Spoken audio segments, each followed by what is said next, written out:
Bonjour tout le monde, bienvenue sur ma chaîne. Pour les nouveaux, je m'appelle Valérie, je suis nutritionniste diététiste et aujourd'hui, j'ai le plaisir de vous montrer mes 5 sauces aux herbes préférées pour pimper tous vos repas d'été en un clin d'œil. C'est des sauces que je cuisine régulièrement pour plusieurs raisons. De un, c'est un excellent moyen de passer vos fines herbes et de réduire le gaspillage alimentaire. De deux, ça permet de construire des repas extrêmement rapidement quand la motivation, le temps ou l'énergie n'est pas au rendez-vous. Je vais simplement faire griller une protéine et c'est la sauce qui va voler la vedette. De trois, sur le plan nutritionnel, c'est des sauces qui conviennent vraiment à tous. Elles sont naturellement sans gluten, végétaliennes. Elles contiennent très peu ou pas de sucre du tout et elles sont modérées en matière grasse, contrairement à d'autres sauces qui peuvent vraiment avoir une quantité d'huile assez importante. Et j'ai même une option sans gras du tout. Et finalement, le plus important, elles sont savoureuses. Elle ajoute une tonne de fraîcheur à vos plats et la couleur, elle est exceptionnelle. Je sais que parfois sur vidéo, le rendu n'est pas toujours exact, mais croyez-moi, les couleurs sont éclatantes. Alors, je pense vraiment qu'il y en a pour tous les goûts. Restez jusqu'à la fin. N'oubliez pas de vous abonner et nous, on commence ça maintenant. La première sauce, c'est une de mes préférées. C'est une sauce au tahini et jalapeno qui est vraiment parfaite pour toutes vos grillades ou même en guise de vinaigrette. Donc, dans un mélangeur, vous allez ajouter un demi jalapeno épipiné, une gousse d'ail, 3 cuillères à table de tahini qui est un beurre de sésame, 2 cuillères à table de jus de lime, une demi-tasse de coriandre tassée, de l'eau pour allonger la sauce, donc environ 3 cuillères à table ou au goût selon la consistance désirée, et sel et poivre au goût. Et là, vous allez mélanger jusqu'à l'obtention d'une consistance lisse. Et dans l'exemple, cette fois-ci, j'ai nappé ma sauce sur une poitrine de poulet grillé et je vous le dis, c'est vraiment délicieux. La deuxième sauce est un peu plus connue, c'est la sauce chimichurri qui est un must à mon avis pour vos grillades d'été et j'ai pas mal tout essayé, de la bavette de bœuf jusqu'au steak de tofu et c'est toujours exquis. Donc dans un bol, vous allez ajouter 2 cuillères à table de persil haché tassé, 2 cuillères à table de coriandre haché tassé, 2 cuillères à table d'oignon rouge haché finement, une gousse d'ail émincée. Et j'ai seulement utilisé une cuillère à table d'huile et j'ai augmenté légèrement l'eau. 2 cuillères à table de vinaigre de cidre, environ une cuillère à table et demie d'eau, du sel poivre au goût et des flocons de piment fort, environ 1/8 de cuillère à thé. Et là, vous allez bien mélanger, rectifier l'assaisonnement au besoin et c'est prêt. Ici, j'ai servi la sauce sur des pavés de tofu grillé, simplement assaisonnés avec la poudre d'ail, du cumin, de l'origan séché, sel, poivre et c'était tellement bon à essayer absolument.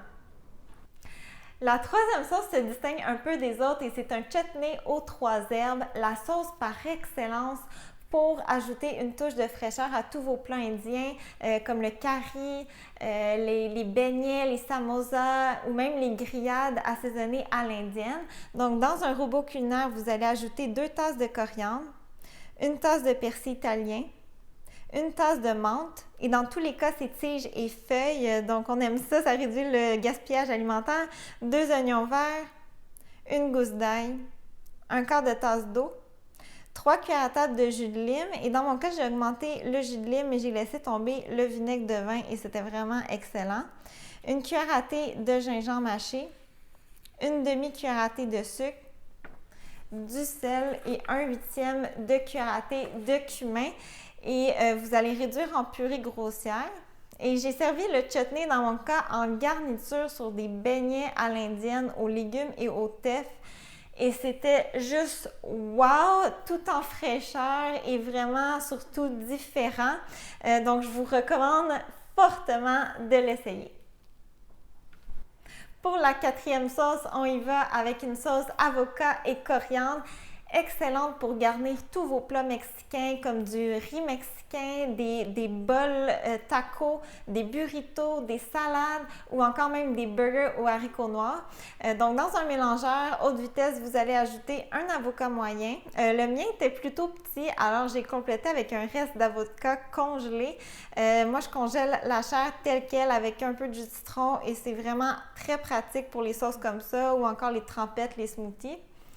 Un tiers de tasse de coriandre fraîche, une cuillère à thé de coriandre moulu, 2 gousses d'ail, une pincée de cayenne, plus ou moins 2 tiers de tasse d'eau selon la consistance désirée. Pour une vinaigrette, vous pouvez l'allonger avec un peu plus d'eau ou pour obtenir une consistance plus de type crémant, restez à 2 tiers de tasse ou même moins.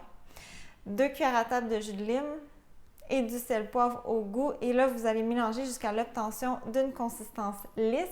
Et cette fois-ci, j'ai servi la sauce sur un taco bowl avec une préparation de lentilles, quinoa, poivrons sautés et des tomates en dés. Et c'était fabuleux! Et finalement, dernière sauce, c'est une version que j'ai présentée à plusieurs reprises sur ma chaîne et c'est la sauce tahini et Annette, mon vraiment go-to pour ajouter une touche finale à vos bols repas, légumes grillés, falafel, les sandwichs pita ou encore même des brochettes de poulet. Donc dans un bol, vous allez ajouter 2 cuillères à table de tahini, une gousse d'ail hachée, une demi-cuillère à table d'aneth frais haché, le jus d'un demi-citron. Moi je vais dire que j'aime ça bien citronné. Vous pouvez commencer à un quart de citron pour un goût moins prononcé et assez d'eau pour allonger la sauce et du sel poivre au goût et c'est tout.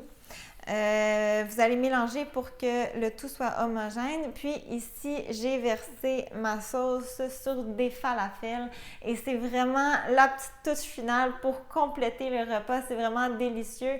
Une recette toute simple qui va vraiment avec plusieurs mets. Je vous conseille de l'essayer aussi. Et voilà ce qui complète mes 5 sauces aux herbes préférées pour les repas d'été ou même en tout temps, on va se le dire. Donc, comme toujours, les liens pour les recettes vont être dans la barre d'informations. Et là, je suis consciente qu'il en existe plein d'autres si on pense au pesto, tzatziki, raita. Mais je pense que celles que je vous ai présentées vont faire un peu changement. Si vous avez la chance d'en essayer une, s'il vous plaît, laissez-moi savoir votre avis. J'aime toujours ça vous lire. Et dites-moi aussi dans la barre de commentaires quelles sont vos sauces préférées pour cet été. Je serais vraiment curieuse de connaître vos recettes. Puis sinon, nous, on se revoit très bientôt. À la prochaine. Bye bye!